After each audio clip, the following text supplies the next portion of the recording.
Si Congressman Pulong, mga kababayan, as you know, kasi nabalita na to sa mainstream media, nag-file ng isang bill mandating random drug testing sa lahat ng mga government officials. At may emphasis siya, mga kababayan, dapat kasama yung Pangulo.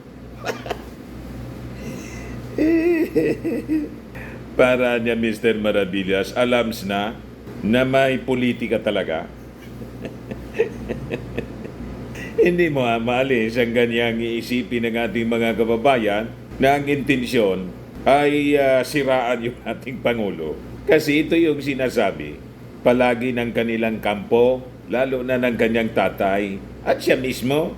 Ang masaklap nito, mga kababayan, kasi several months ago, napabalita na sa Davao City, nag-positive ang may 37 na mga empleyado ng City Hall.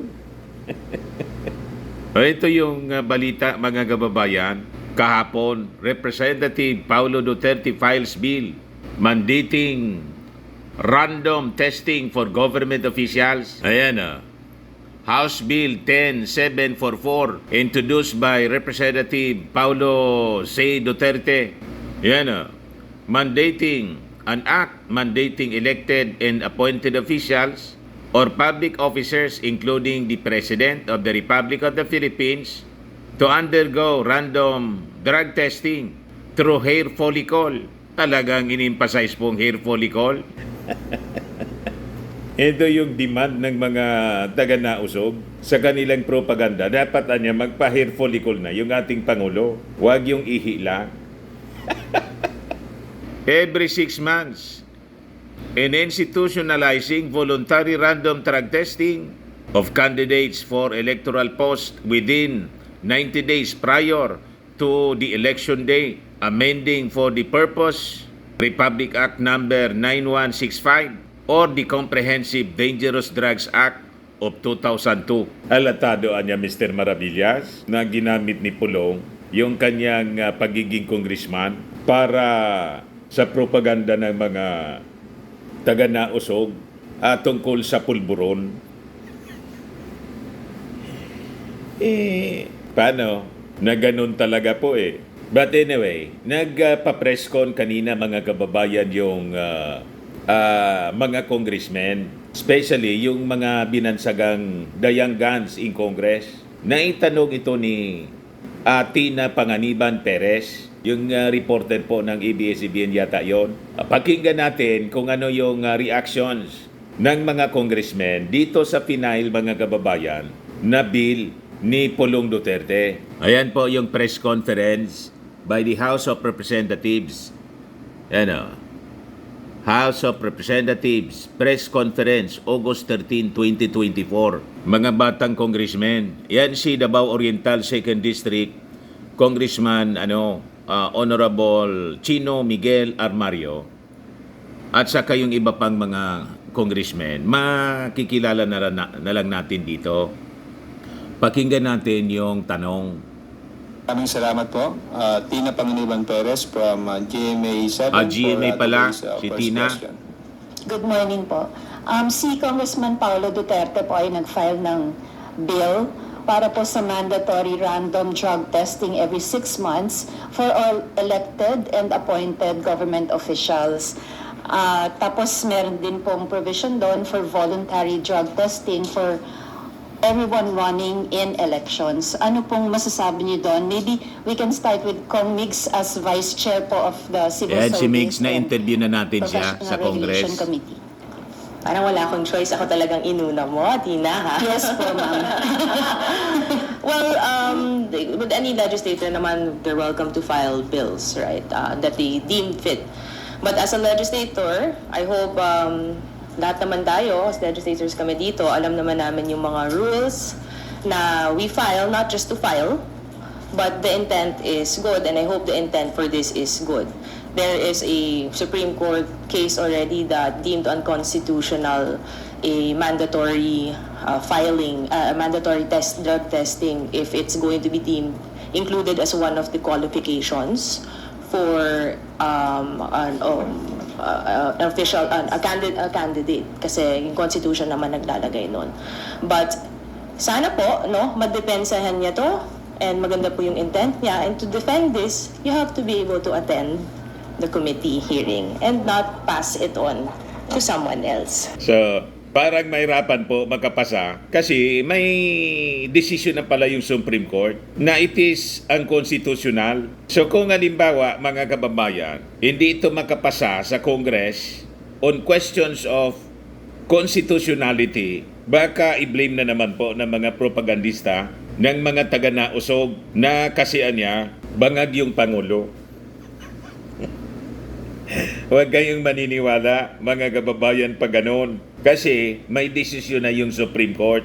The constitutionality ng ganong uri ng policy.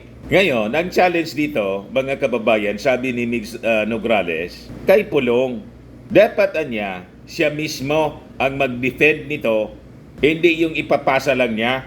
O ngayon, bakit ito nasabi po ni Migs Nograles? Nang pumunta tayo sa Congress to attend one hearing ng committee, mga kababayan, napag-alaman natin, mga kababayan, na itong si Pulong, hindi man po nagpapakita sa Congress. Itinuro nga ng isang kasama natin. Yung opisina po, lagi man niyang sarado yan. Inaalikabok na niya yung opisina ni Pulong kasi hindi man na niya pumupunta dyan. Ibig sabihin, sumusunod lang siya, no? Si Pulong, hindi man pumupunta sa Congress kasi kaaway niya yung speaker. So, paano niya ipapasa yung final niya, mga kababayan, na bill? Yun ang punto, mga kababayan, ni Migs Zubiri. Ituloy natin yung sinasabi niya. This bill, we respect it. It will go through the process. Sana lang na mapakita niya bakit niya ginagawa to, and na it's not for any vindication of anything. It's not to single out someone because that will be unconstitutional. And sana this applies also sa local government units because, as our friends in media know, even in Davao City, Ayan. meron mga 37, I think, that tested positive sa drug Sa test, City Hall random mismo. drug test sa isang department. So, sana this applies to all, hindi lang mag-single out. Ma'am, sorry po. May Idagdag ko patama lang po si na Migs. specified kasi doon sa bill na including the president. So, I hope including din lahat ng mga local government at lahat. Again, kung gusto niya ganito yung bill, he has every prerogative to write a bill. Okay naman pala. Go through the committee, and if he deems that fit na tama yung wordings at madedepensa niya yun, sana lang po madepensa niya yun in the committee, in the floor, in front of everyone, and not pass it on to another congressman dahil bill niya po ito. So, we will follow the process. We respect his knowledge and his intent in this. Sana lang the intent is good para sa kabutihan ng taong bayan, because we are legislators to file bills for the betterment of the Filipino people at hindi para mang-asar or mang-single out or use Alams your na po. position to do things na may personal aspect po. So yun, sana po madepensa niya at magpakita po siya dito sa Kongreso. Yun lang po. Ayan ang challenge, mga kababayan ni Nograles, na I think tatakbo itong mayor daw. Lalabanan si Baste. Yun ang dinig natin, pero wala pang final tayong award. Kung si Migs Nograles po ay siyang challenger ni Baste for mayor ng Davao. So malinaw yung sinasabi ni Migs Nograles po. Sana niya, hindi ito pang asar lang. Kasi halatado po na yung pag-file po ay parang pang-asar lang para i-boost nila yung kanilang propaganda laban sa ating Pangulong Bongbong Marcos, na yung ating Pangulo, pulboronic, at ang challenge ng kanilang kampo po, hair follicle anya. At inassume na po ni dating Pangulong Digong na talagang bangag yung ating Pangulo. At yun din ang sinasabi ni Attorney Harry Roque. Kaya nga gusto nang iparehab ni Harry Roque yung ating Pangulo. Magparehab ka na niya. Yun ang sabi niya doon sa kanyang video, kanyang podcast po. At i-turn over na kay Inday ang reign bilang acting president habang niya nagpaparehab ka. Ganon katindi ang paglalaway ng mga taong ito. Napalitan yung ating Pangulo para sila po makaligtas sa kanilang mga pananagutan sa batas. So ituloy natin yung press con. To quickly just add on, I guess tayo naman dito, no, our friends in the media and us also working in politics are aware of the noises around. And to specifically just to answer also directly what Tina said, to include specifically a position might also infer that there might be, you know, as much as I hate to say it, sana naman walang personal agenda, no, yung mga file natin ng mga bills. In fact, what we do here in the House is we always look at the Filipino people. No? If the intent is for the Filipino people, we welcome them to file any kind of bill. And of course, it will go through the processes of, you know, committee hearings, public hearings, and we will go through the process so that we can also make the best version out of the bills that are being filed. Pero yun nga, we hope na lang to see that there should be less amounts of personal agendas in the filing of bills and more towards the vision of a better country. Halata po na may personal agenda. For the Filipino people. And also, you know, just to protect them, everyone. No? So again, we would call on the wisdom of, you know, we've had already, as what Congresswoman Miggs mentioned, there was also a Supreme Court case na rin, and it was also deemed unconstitutional. There were bills filed previously in the previous Congresses also targeting, or at least, including local government officials that didn't really go through because of the Supreme Court case. So again, we would leave this to the wisdom of all the agencies, players involved, but we can get also at least a clear picture on how this should go. So ayun na. So nagdeklara na po yung Supreme Court na ang konstitusyonal. Anong rason pa ni Pulong? Bakit siya nag-file ng ganong bill in Congress na alam niyang hindi lulusot kasi may Supreme Court ruling na declaring such policy as unconstitutional? O di ba? Alatado mga kababayan na may motibong politikal, pang-asar lang po at para may magamit na issue o talaga niya yung mga kakampihan niya sa Kongreso ni Bangag hindi pinalusot kasi mabubukingan niya yung Pangulo na bangag. May ganon mga kababayan. Pero ang katotohanan, hindi nakalusot kasi hindi man pwede na yung Congress magpasa ng isang batas na unconstitutional. Tama? Idideklara lang yung batas na unconstitutional. So what for? Pagsayang lang ng panahon, napapasa ka ng isang batas na unconstitutional, and that will be a display of ignorance. Pag pinasa ng Congress na aware sila na unconstitutional, pinasa mo pa. Kung hindi ka ignorante, anong tawag sa'yo? Tama po? Madaling sabi po, kabubuhan lang na i-sponsor ka ng isang batas na alam mo ang konstitusyonal. Kaya sabi po ni Migs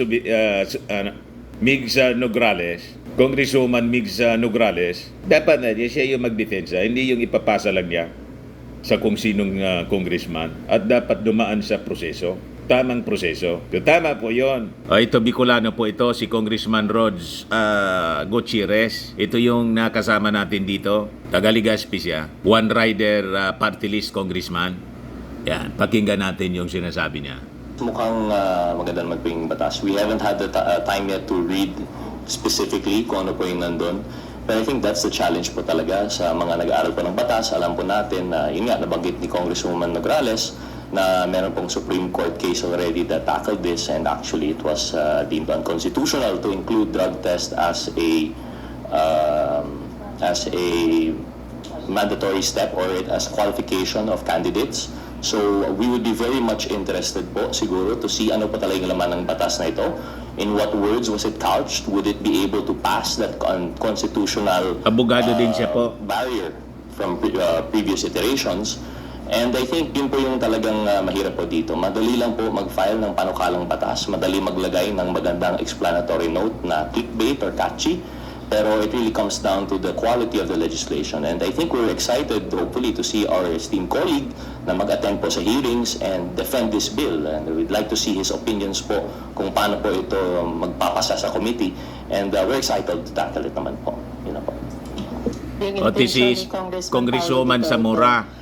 Having said that, mas excited po kami na makasama siya sa committee hearings. Pag pinatawag na to ng tamang komite, excited po kaming makasama siya. Maging malinaw po tayo doon. Maraming salamat po. O ngayon, ipagpatuloy natin yung tanungan. Yes, good morning. Follow up lang po. What can you say about the timing of the filing nitong panukalang batas na ito after nang mag-resign from the Marcos Jr. Cabinet yung kapatid ni Representative Duterte? And what about, I'm curious lang din ako kung saan kayo nanggagaling when you were parang asserting na dapat ay para mag-attend to defend the bill yung author nitong panukalang batas. And meron po bang rights na mapapasa po itong panos na ito? Well, wag natin pangunahan kung anong rights ma-violate because the committee still has to hear on this, no? Sa amin lang, on the timing, it's within his right to file, anyone's right to file with regardless of what had happened externally. Kasi every congressman, as part of their job, is really supposed to be filing bills that they think would be good for their constituents or the country. So, wag natin lagyan po siguro ng connection ang mga bagay-bagay. That's an unfair insinuation.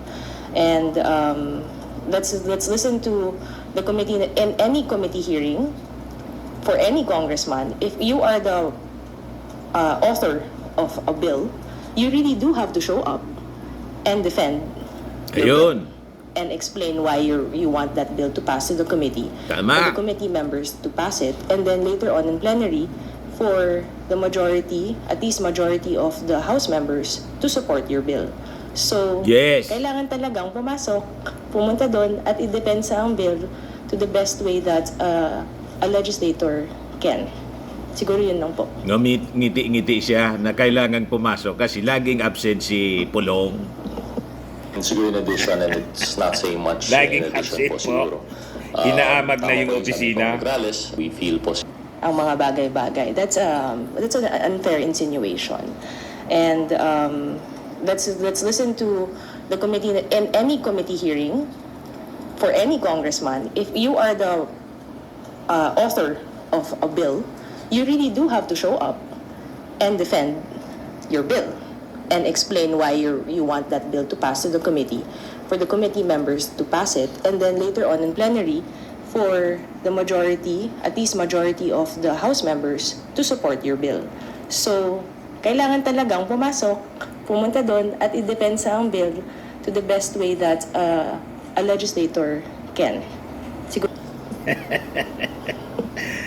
So, ngiti-ngiti si Congresswoman Migs Nograles habang sinasabi niya yon. Kasi alam ng lahat na hindi man po pumapasok.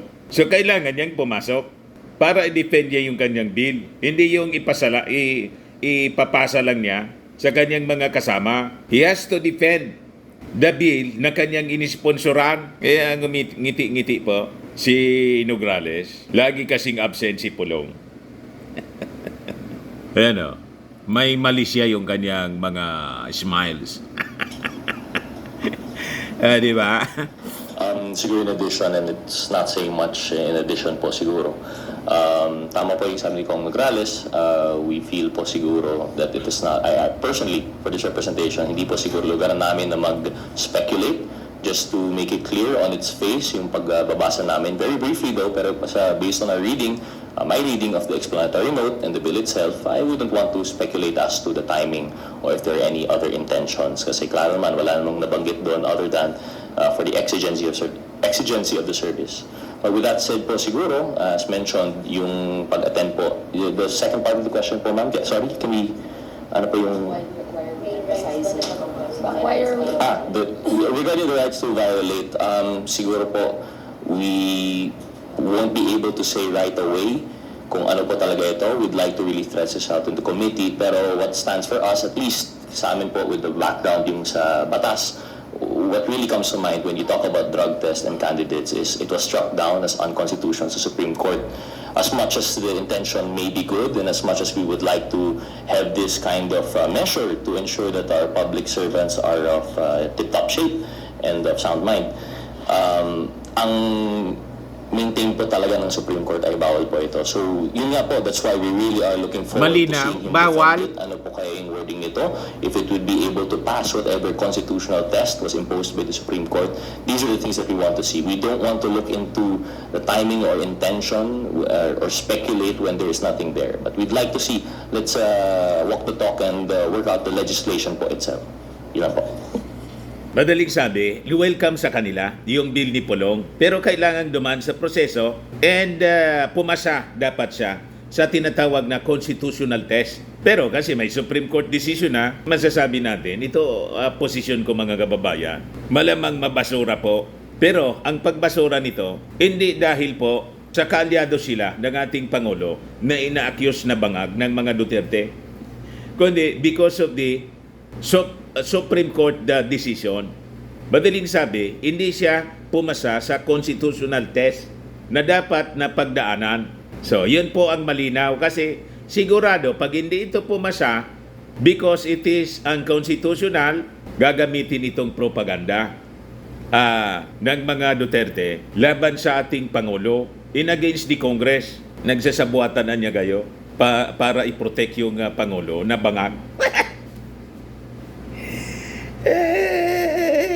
Wag kami. Ganon malamang ang kanila pong script ng black propaganda. Hindi po yun o obra. Sa mga naghanap ng malinis and spacious fitness gym, pumunta lang po kayo sa aming Colossal Fitness Gym. We also offer Grab Car Rental with our brand new 2023 model ng Toyota Innova. We also accept booking for those who are planning to travel via PAL, Cebu Pacific, and other airline companies, local and international, and bills payment for Meralco bills, Aleco bills, PLDT, etc. Ang Colossal Fitness Gym is located at 3rd floor Security Bank Building, Landco Business Park, Legazpi City, Albay. For inquiries, look for Chilon Maravillas. Contact number 0966-802-0949. Yan po yung aming Innova. Lagi na pong matao sa amin.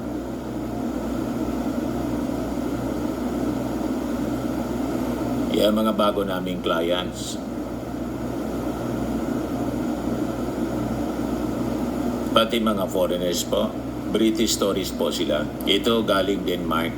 Ito Indian National po. Ito yung bago naming binibintang product online, iGlow Serum. Whitening po siya, made in South Korea. Tingnan ninyo epekto sa aking anak na architect and entrepreneur. Sa mga inquiries ninyo, dumiretso na lang kayo sa kanyang messenger, Chris Maravillas.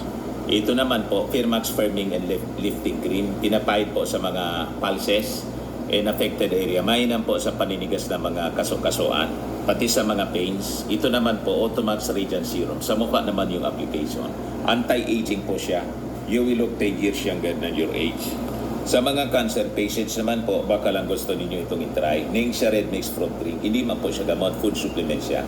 Kaya lang gawa siya mga kababayan sa goji berry. Yung goji berry may anti-cancer properties. Yung mga inquiries ninyo, dumiretso na lang kayo sa aming messenger sa Facebook para masagot namin agad. Ako po si Dante Maravillas. Bye-bye. God bless.